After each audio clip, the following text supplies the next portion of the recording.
Paradenzol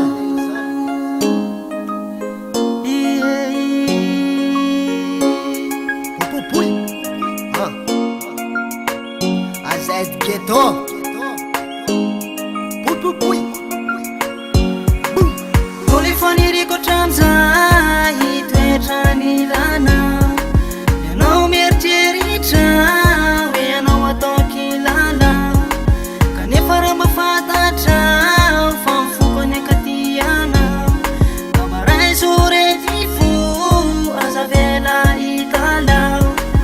Vavaka ho atsika rotony alina mangina Lay fitiavatsika rombo feno amamina Lay paradisatsika rombo feno fifaliana Rehefa akaikinao za dia lavitra kivina Ko tanterahantsika roaka ireo vinavina Rehefa tsy eo anilanao matsiary fijaliana Sambarana ny atsika ratatera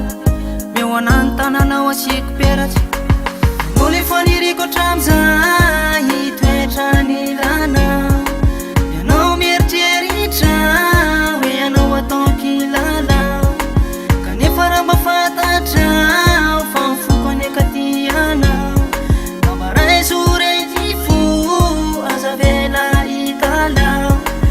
Efa ela ihany zany nanapandrinday toetrany lanao Ankilanao teny badiko tsapanao fa lasanao ty fo Mingavy anao aza paraisa tanandro Kanefa hatramizao alohany foko tsy mety miofo Tsy omeko anizaniza fa ianao ny any mpandofo Dia anao irery ano anovako ny vaty Tena ko zany fa tsy ohatry blaky Mole faniriko tramzay toetrany lana Ianao mieritreritra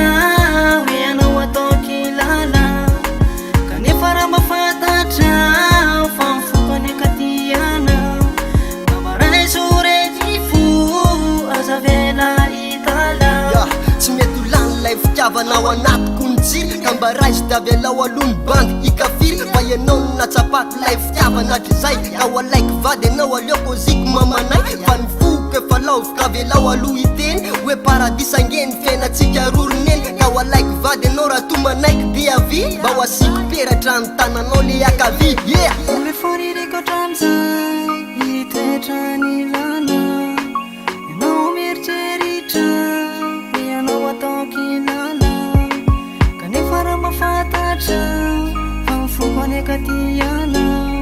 Ka maray soreny fo aza vela itala Mole faniriko tramzay